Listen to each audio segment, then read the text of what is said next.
Hello दोस्तों, आपके अपने यूट्यूब चैनल यूपीएससी नेट में स्वागत है। और आपके लिए मैं लाया हूँ इन न्यूज प्रोग्राम के माध्यम से एक जीआई टैग पर पूरी वीडियो। जीआई टैग की कौन सी वीडियो है जो 2024 में, याद रखिए कब की बात कर रहे हैं हम, 2024 में 17 से अधिक उत्पादों को यहाँ पर जीआई टैग मिला हुआ है। अब जब 2024 में इतने उत्पादों को जीआई टैग मिला हुआ है तो कहीं ना कहीं जो 2024 में आने वाले आपके आगामी पेपर हैं, हो सकता है इनमें जीआई टैग के बारे में पूछ लिया जाए। तो यहाँ पे हम जिस जिस जीआई टैग की बात करने वाले हैं उसको यहाँ पे हम थोड़ा सा समझ लेते हैं। हम जिस जीआई टैग की यहाँ बात करने वाले हैं तो अरुणाचल प्रदेश के उत्पादों को जीआई टैग मिला हुआ है, उसकी बात करेंगे। पश्चिम बंगाल के 5 उत्पादों को जीआई टैग मिला हुआ है, उसकी बात करेंगे। गुजरात के उत्पादों को भी जीआई टैग मिला है, उसकी बात कर लेंगे। जम्मू कश्मीर के कुछ उत्पादों को जीआई टैग मिला है, उसकी बात करेंगे। उड़ीसा के उत्पादों को जीआई टैग मिला है, उसकी बात करेंगे। भौगोलिक संकेतक मतलब कि ज्योग्राफिकल इंडिकेट कह सकते हैं, जीआई टैग क्या है इसको समझेंगे। फिर अंतिम में आपके लिए प्रारंभिक प्री का पेपर होगा, एक क्वेश्चन होगा, एक मेंस का क्वेश्चन होगा जिसका आंसर आप लोगों को कमेंट में लिखकर सबमिट करना होगा। तो यहाँ पे हम जिन स्टेटों की बात करने वाले हैं तो आप देखोगे 5 राज्यों की हम यहाँ पे बात कर रहे हैं। अब 5 राज्यों में कुछ तो ऐसे राज्य हैं जिससे कि आपके एग्जाम के लिए जीआई टैग पूछे ही जाते हैं। लेकिन उससे पहले आप लोग पता होना चाहिए, नट लर्निंग ऐप नाम से ऐप आ चुका है एंड्रॉइड, जिसकी आपको सभी चीजों की पीडीएफ डाउनलोड करना हो या कह सकते हैं किसी भी चीज की आप लोग को टेस्ट सीरीज लगानी हो तो यहाँ पर आप लोग डाउनलोड करके लॉगिन करके भी टेस्ट सीरीज लगा सकते हैं। यहाँ पे आपको टेस्ट सीरीज मिलेगी, करंट अफेयर्स मिलेगी, यूपीएससी का मटेरियल मिलेगा, स्टेट पीएससी का मटेरियल मिलेगा, स्टेट एग्जाम्स के मटेरियल मिलेगा, सिलेबस, एकेडमिक, स्टडी मटेरियल सारा मिलने वाला है। तो यहाँ पे करंट अफेयर्स से लेके टेस्ट सीरीज तक की सारी आपकी सुविधा है। आप एक बार डाउनलोड करके जरूर देख लीजिएगा, अच्छा है बुरा है तो बाद में आप डिसाइड करिएगा। ठीक है, चलो हम सबसे बात कर लेते हैं जो अरुणाचल प्रदेश, उड़ीसा, पश्चिम बंगाल, जम्मू कश्मीर, गुजरात के जो जीआई टैग मिले हुए हैं जनवरी 2024 में, इसको बात कर लेते हैं। तो किन राज्यों को मिले हैं तो एक बार उसको थोड़ा सा याद कर लेते हैं। उड़ीसा, अरुणाचल प्रदेश, पश्चिम बंगाल, जम्मू कश्मीर से 17 अधिक उत्पादों को जनवरी 2024 में, भौगोलिक संकेतक पूरा नाम होता है, इसको अंग्रेजी में ज्योग्राफिकल इंडिकेशन कहते हैं। तो ये उत्पादों को जीआई टैग मिला है, उसके बारे में हम बात करेंगे। उससे पहले अगर आप लोग चैनल पे नए हो, चैनल को सब्सक्राइब नहीं किया, सब्सक्राइब कर लीजिए, वीडियो पसंद आए लाइक कीजिए, बेल आइकन में प्रेस कर लीजिए जिससे कि आने वाली वीडियो का नोटिफिकेशन मिलता रहे। ऐप की डिस्क्रिप्शन में लिंक है, उसको आप लोग डाउनलोड कर लीजिए, साथ में सोशल साइट की डिस्क्रिप्शन में लिंक है, उसको भी आप लोग ज्वाइन कर लीजिए। हम सबसे पहले देख लेते हैं जो पश्चिम बंगाल के 5 उत्पादों को जीआई टैग मिला है। किसकी हम बात कर रहे हैं? वेस्ट बंगाल की बात करना है। वेस्ट बंगाल के 5 उत्पादों को जीआई टैग मिला है। कौन कौन से उत्पाद हैं उसको देख लेते हैं। तो प्राकृतिक शहद, याद रखिएगा प्राकृतिक शहद जिसकी आप फोटो देख पा रहे हो इसको मिला हुआ है। जलपाईगुड़ी के कालो नूनिया चावल को मिला हुआ है। मुर्शिदाबाद के गराड़ को मिला हुआ है। कोरियल तथा नादिया और पूर्वी बर्धमान की तंगेल साड़ियों को जीआई टैग मिला हुआ है। अब हम एक एक करके इसको चीजों को समझते हैं, क्यों इंपॉर्टेंट है और क्या चीजें हैं ये। सबसे पहले हम पश्चिम बंगाल के पहले उत्पाद की बात करें तो कालो नूनिया चावल को मिला हुआ है। कालो नूनिया चावल का आप फोटो देख सकते हैं। अब इसके महत्व को समझ लेते हैं, इसका महत्व क्या है, क्योंकि महत्व कहीं ना कहीं इंपॉर्टेंट है तो उससे आप लोग को याद बना रहेगा। कालो नूनिया चावल है जो उत्पादन उत्तर बंगाल, याद रखिएगा पश्चिम बंगाल के उत्तर बंगाल में किया जाता है, जो कि दुर्लभ और अत्यधिक मूल्यवान चावल की है किस्म है। किसकी किस्म है? राइस की, याद रखिएगा राइस इसको या फिर चावल कहते हैं, किस्म है। यह मध्यम आकार का काला दाना होता है, सुगंधित बढ़िया स्वदेशी किस्म का यह चावल है। तो याद रखिएगा ये काला दाना होता है, ठीक है, और स्वदेशी किस्म के तहत इसको उगाया जाता है या फिर कह सकते हैं स्वदेशी तरीके से ये भारत में पाया जाता है। इसकी कृषि की बात की जाए तो जलपाईगुड़ी, कूच बिहार, अलीपुरद्वार और दार्जिलिंग आदि जिलों में की जाती है।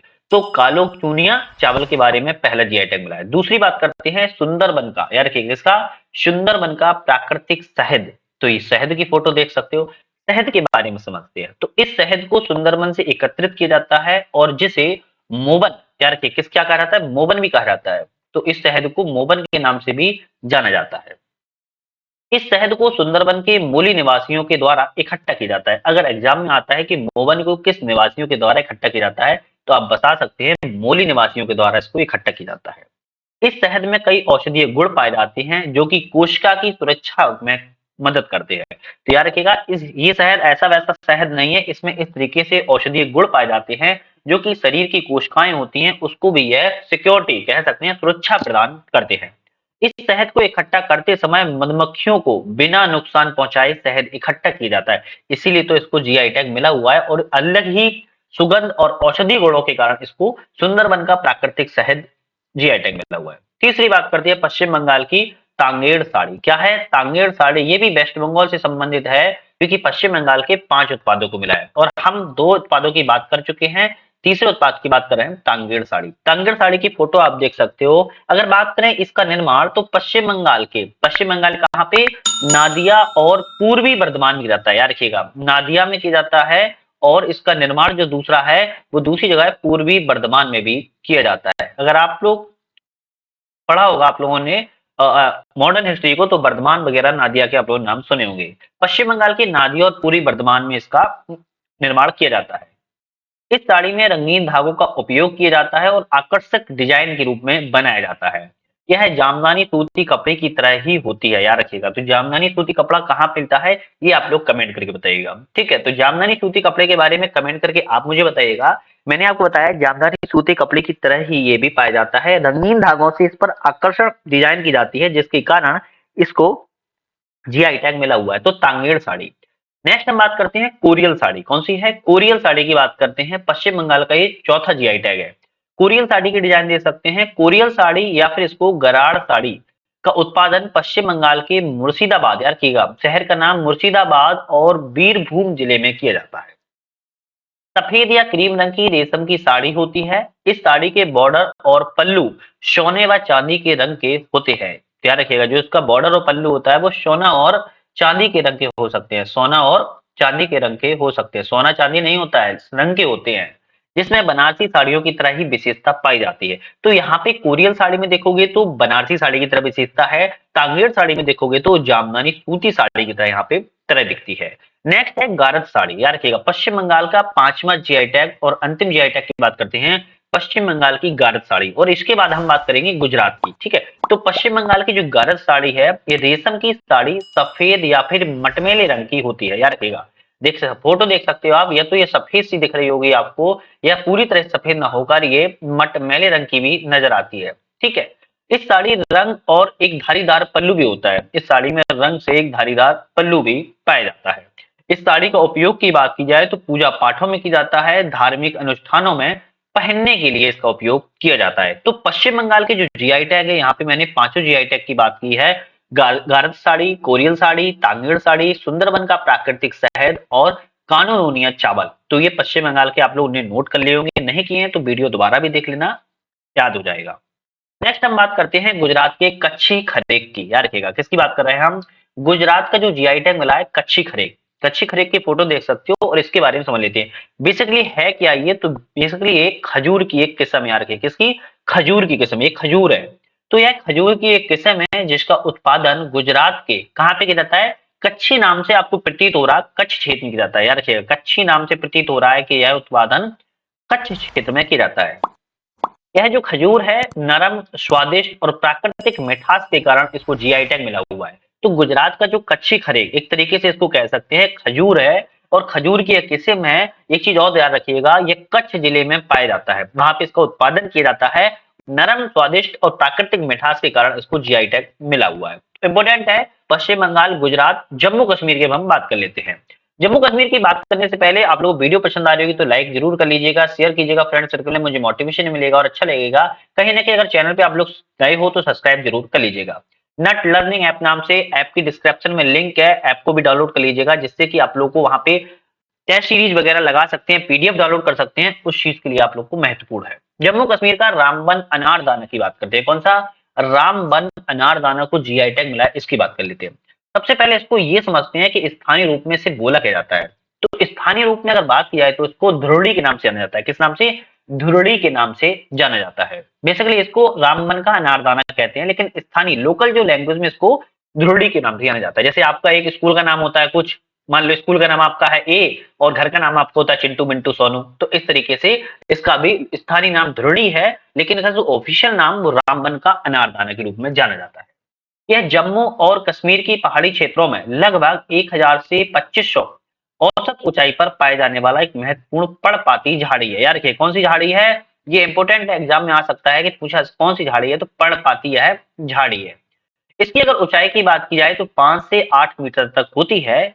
और जो रामबन अनारदाना के फल हैं अक्टूबर के मध्य में पकते हैं, जिसे हाथ से चुना जाता है, मतलब कि हाथ से इसको निकाला जाता है। इस तरीके से आप समझिएगा। तो अक्टूबर माह में ये मध्य में पकते हैं, अक्टूबर के बीच में, मतलब कि 15-20 तारीख के आसपास पक जाते हैं और इसको हाथों से निकाला जाता है।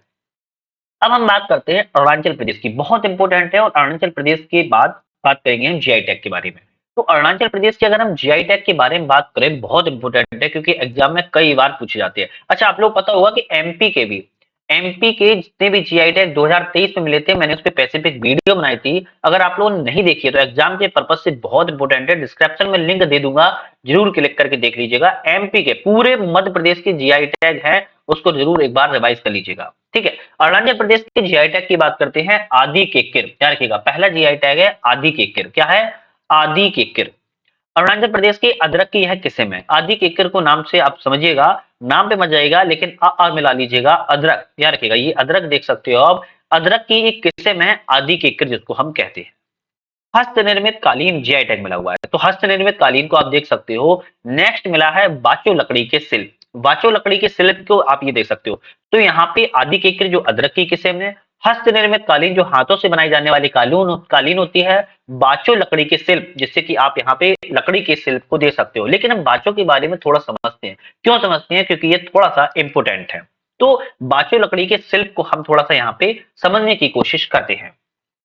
बाचो लकड़ी का जो शिल्प है वो अरुणाचल प्रदेश की लोंगडिंग और चांगलांग जिलों में कुशल वाचो जनजातियों के द्वारा बनाया जाता है। तो अरुणाचल प्रदेश की दो जाति हैं, कौन सी जनजाति है? वाचो जनजाति है। वाचो जनजाति के द्वारा लोंगडिंग और चांगलांग जो जिले हैं वहां पर इसका उत्पादन किया जाता है, बाचो लकड़ी से शिल्प का। यह शिल्प कला बाचो जनजातियों के द्वारा कई पीढ़ियों से चलाई आ रही है और उस सामाजिक और सांस्कृतिक प्रतीकों का भी रूप में इसका महत्व है।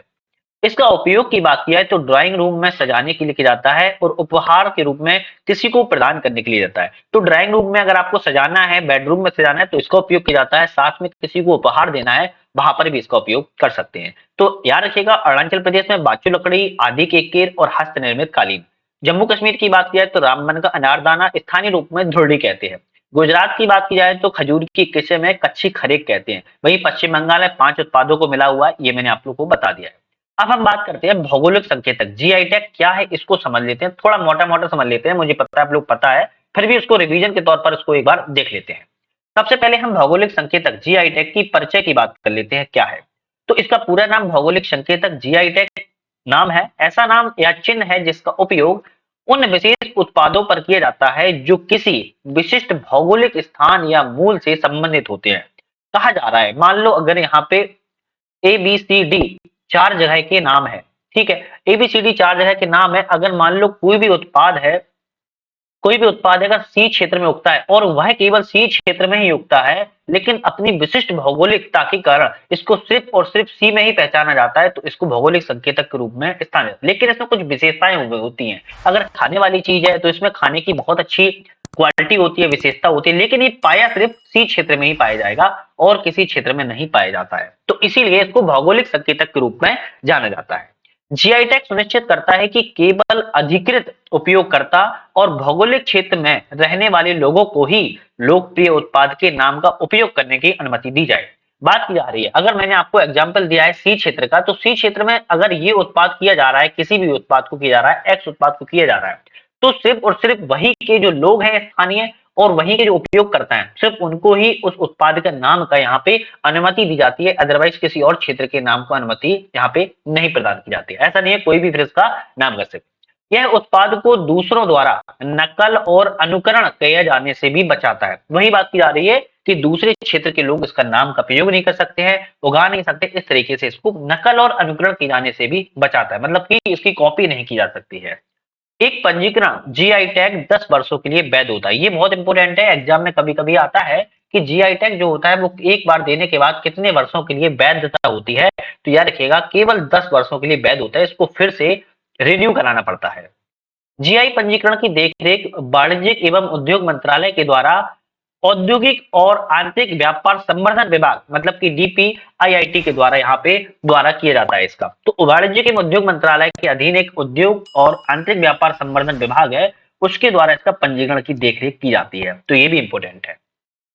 अब हम इसकी बात कर लेते हैं भौगोलिक संकेतक के विधिक ढांचे की। विधिक ढांचा की और दायित्व की बात कर लेते हैं कि इसके दायित्व भी क्या है।